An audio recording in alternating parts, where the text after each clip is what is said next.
Okay, so look at this question. It says that two springs have force constant K1 and K2, where K1 is greater than K2.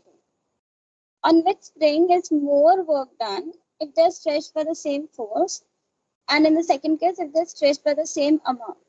So we already know that force acting on the spring is going, suppose we are applying any force F.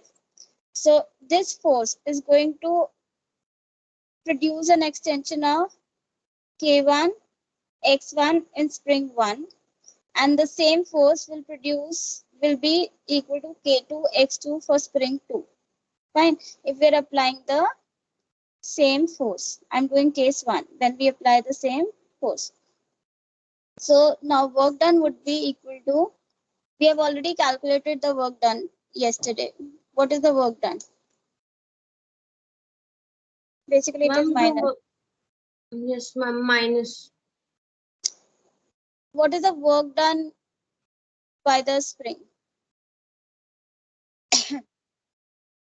Or here we are talking about on which spring we are doing more work. Okay, so here they are asking, they are not talking about work done by the spring, they are talking about the work done by us. Okay, so work done by us would be, if I take the ratio, work done in case 1 to work done in case 2, it would be half K1 X1 square divided by half K2 X2 square, right?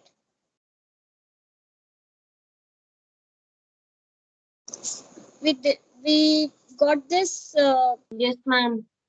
We got this expression yesterday.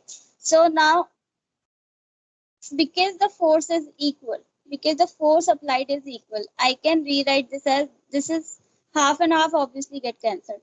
I can rewrite this as K1 X1 into X1 and K2 X2 into X2. Okay.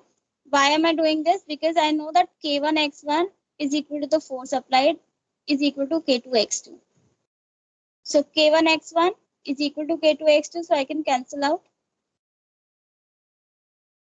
So work done in both the cases would then be equal to X1 upon X2. It will be equal to the ratio X1 upon X2. And from this expression, I can rewrite that K1 by K2 is going to be equal to X2 by X1. So I get X1 by X2 as K2 by K1. Now which is bigger? K1 is bigger. So if denominator K1. is bigger, if denominator is bigger, this ratio is going to be smaller than 1. Yes, Whenever denominator is bigger, so it means W1 by W2. This ratio is smaller than 1. So this implies that work done in case 2 would be higher as compared to work done in compressing spring 1. So it would be more for the same amount of force applied. Work done would be more in case of spring which is having the lower spring constant. Okay?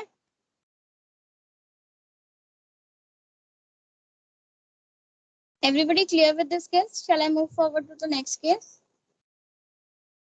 Yes, ma'am. Okay. So next case is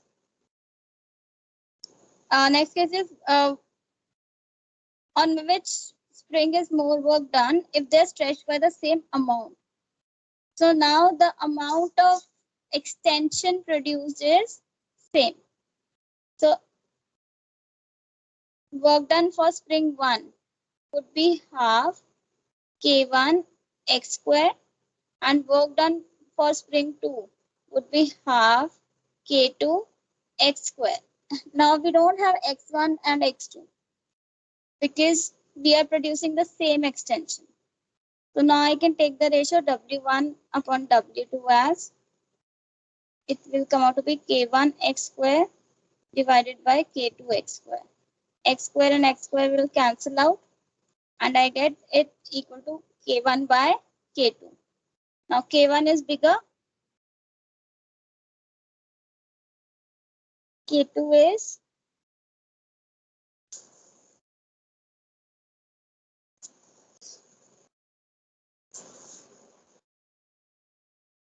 K1 is bigger, K2 is smaller.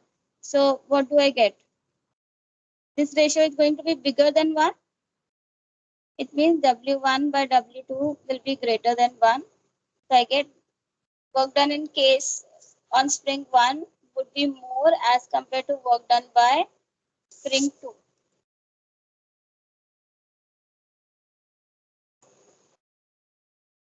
Okay. Yes, ma'am. जो कि अगर आप logically सोचो तो आपको समझ आ जाएगा जो हायर स्प्रिंग कांस्टेंट होगा अगर आप दो स्प्रिंग है this is spring 1 this is spring 2 this is having spring constant K1 this is having spring constant K2 they're saying K1 का spring constant higher है it means अगर मैं दोनों पे 10 न्यूटन फोर्स लगाती हूँ तो K1 में कम elongation प्रोड्यूस होगा ठीक है for the same amount of force applied K1 will produce a smaller deformity so if you can actually do it logically also but then you'll have to reason out it's always better to do it mathematically. Next question is this. This is from NCRT. To simulate car accidents, auto manufacturers study the collisions of moving cars with mounted springs of different spring constants. We have to consider a typical simulation with a car of 1000 kg moving with a speed of 18 km per hour on a smooth road, colliding with a horizontally mounted spring of constant 6.25 into 10 to the power 3 Newton per meter. What is the maximum compression of the spring? So you have to decide what would you have to find out what would be the maximum compression that would be produced in the spring. So what type of energy would the moving car have?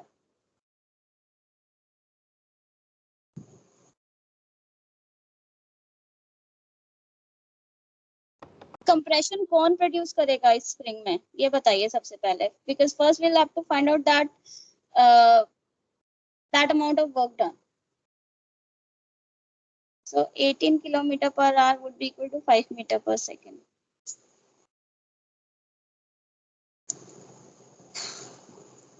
See, this kind of setup is there.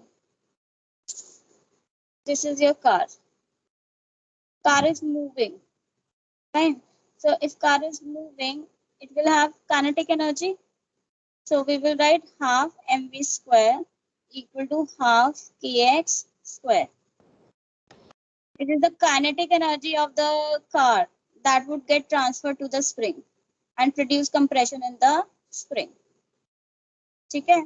Now you'll be able to do it. Yes, ma'am. Yes, Okay. ma'am.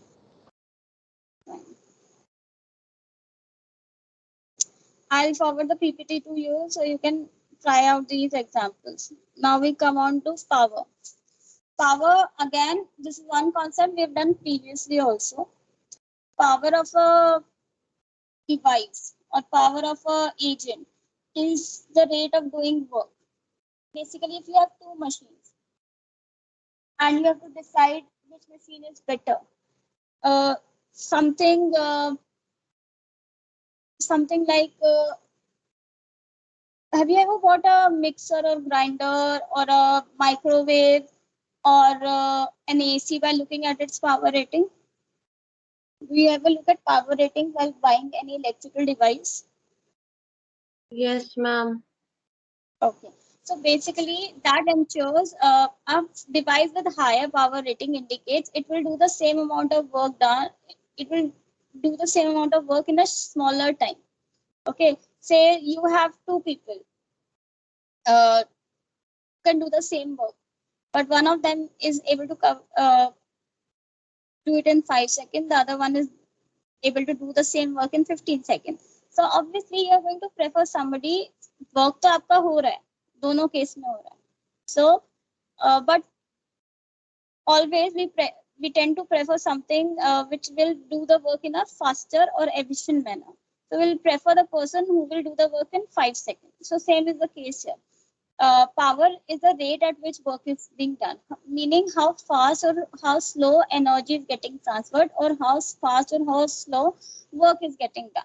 Fine. So for that to happen, so that's a deciding criteria in many cases, in many electrical devices especially. The unit of power is joule per second. That is the unit of work done divided by unit of time. Power is in fact calculated as a rate of doing work. So work done divided by time gives you the power. So if we put the value of work done as mgh and divided by the time t, then h upon t will give me, m into g will basically give me the force, and h upon t is the velocity. So that is one another way of calculating power, force into velocity. Till now, I think you have done only this formula of power. Power is work done upon time. So work done ke unit joule, time ke unit second, joule per second ko we have given a new name. What do we call joule per second? Tell me. अगर बेटा screen भी पढ़ लोगे ना तो I think you would be able to answer. What? It's named after James Watt. So 1 joule per second means it is the power of an agent which transfer 1 joule of energy per second.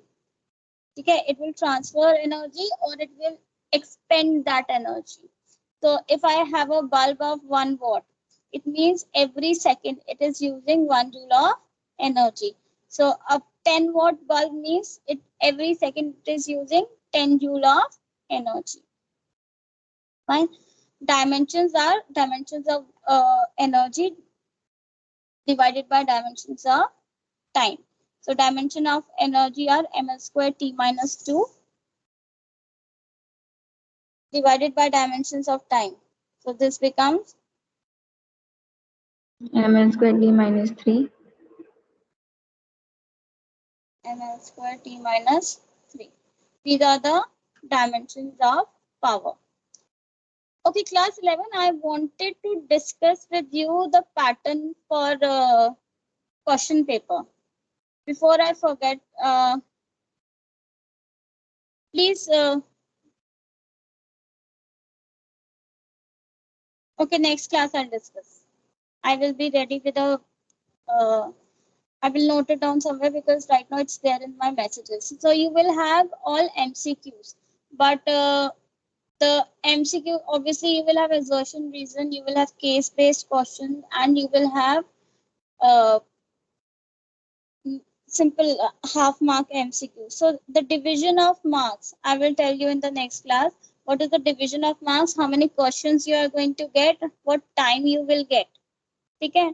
And if I forget, just give me a reminder. I have to discuss the pattern of the question paper with you.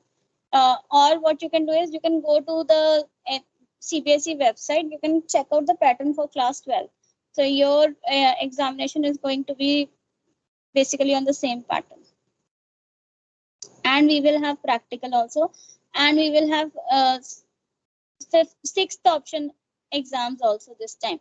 Till now, nobody has reported to me whether they have any problem with the sixth option exam coinciding with any other exam.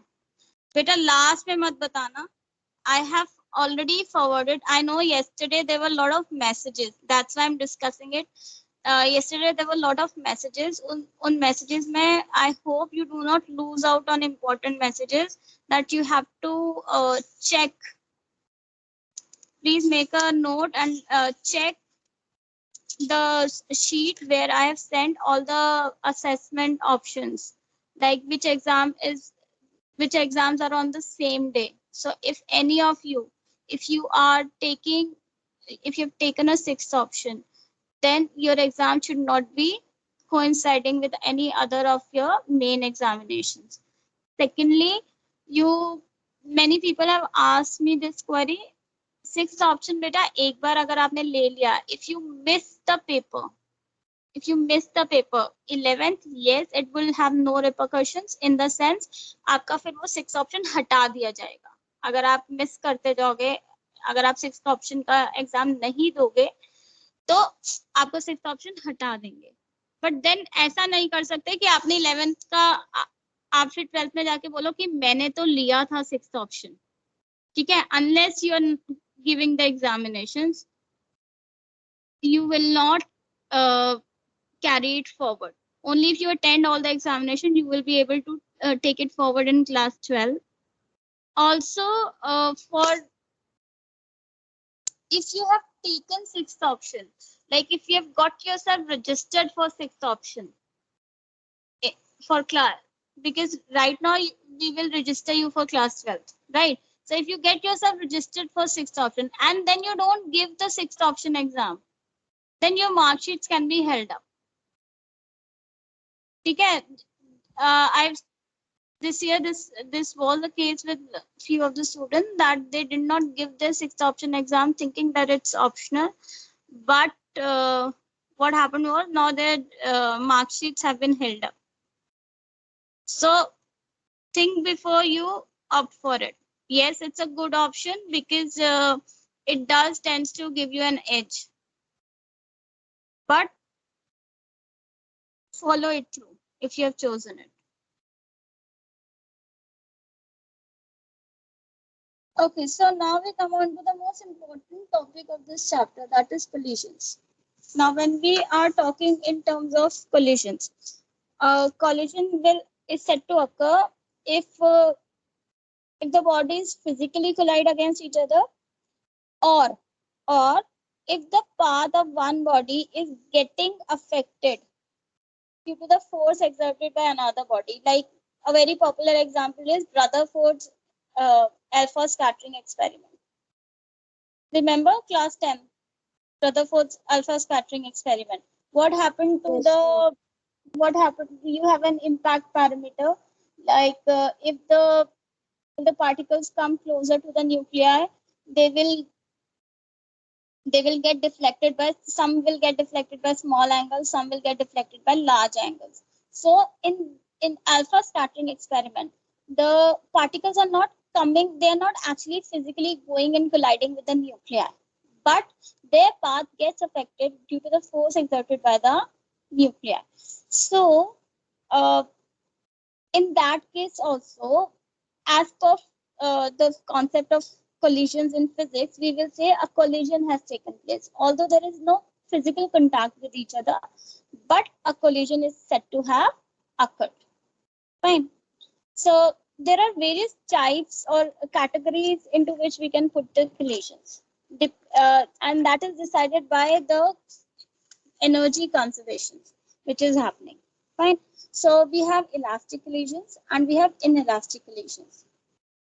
And the third category is then explosion. So basically in elastic collision, what will happen? An elastic collision is said to have occurred if there is no loss of kinetic energy. It means when the objects collide, there is no loss of kinetic energy. Then the collision is said to be an elastic collision. And momentum is also conserved in such type of collision. Total energy is also conserved. And main criteria is that all the forces which are involved in an elastic collision, they're conservative in nature. So if we're talking about collision between subatomic particles, like Rutherford experiment I just discussed, so such collisions are perfectly elastic collisions. There is conservation of energy, there is conservation of momentum, there is conservation of kinetic energy also. See, one thing to keep in mind, momentum or total energy, दोनों type के collisions में conserve होती हैं. It's mainly about kinetic energy. Like if we talk about elastic collision, kinetic energy would be conserved. But in if we talk about inelastic collision, say whatever collisions we see mostly in our real life, if say two vehicles collide in front of you, or if you kick a ball, so in that case, in such collisions, there is always going to see momentum and energy obviously are going to be conserved. They are basic principles, but kinetic energy is not conserved in such collisions. Right? Total energy would be conserved, but kinetic energy will not be conserved. So such collisions, they are put in the category of inelastic collisions. Basically, what happens is some part of the total energy gets converted either into sound or light or heat, because of which the kinetic energy cannot be conserved. Then we have something called as perfectly inelastic collision. So perfectly inelastic collision क्या होगा, जहाँ पे total loss होता है kinetic energy का. If the two objects which are colliding, one of the objects loses kinetic energy totally, then the collision is said to be perfectly inelastic collision. Fine. Like suppose you are firing some bullets and the bullets goes and hits the target, and then it gets embedded into that target. So in that case, bullet loses its kinetic energy totally. So that kind of a collision is a perfect example of a perfectly inelastic collision. Then there is total loss of kinetic energy of one of the colliding particles. Clear, everyone? Hanji? Ma'am, can you please explain elastic one? I could understand that one. Okay, elastic collisions. They are basically, we are talking about, you will not be able to see elastic collisions in day-to-day life, except if you are taking, say, controlled conditions, like you are making two glass rods collide in a lab. That would be your elastic collision. So in an elastic collision, what happens is we see that kinetic energy is also conserved, total energy is also conserved, momentum is also conserved, and all the forces which are acting during the collision, they're conservative in nature, meaning that those forces, that is the work done by those forces are independent, that work done is independent of the path taken, and it only depends upon the initial and final configuration of the system. Fine. So like subatomic particles, I gave you the example, glass rods, glass balls, I gave you the example. Then you can think of pool balls. Just pool table pe we play the game, no? So those collisions in which all these criteria are fulfilled, they will be put in the category of elastic collisions. Fine. देखो collision as a term, इधर हम क्या मान रहे हैं, either the objects are physically colliding or the path of one object is getting affected by another object. So this is collision. अब उसके बाद हम categorization में आते हैं. Depending upon whether kinetic energy or momentum is being conserved or not, we categorize them as elastic collision or inelastic collision. ठीक है, अगर तो kinetic energy conserve होती है, we call that collision as elastic collision. अगर kinetic energy conserve नहीं होती, we call it as inelastic collision. हाँ जी बेटा, आप बोलिए. Yes, ma'am. So, ma'am, for example, if we throw a ball towards a wall and it stops there, so, ma'am, is this an example of perfect inelastic collision? Yes, if there is total loss of kinetic energy of the ball, but generally जब हम ball फेंकते हैं ना, there is no total loss. The ball will bounce back with certain velocity. You can think of, say you throw some mud on the wall and that mud sticks to the wall. that would be your perfectly inelastic collision. But ball will always rebounds to some extent.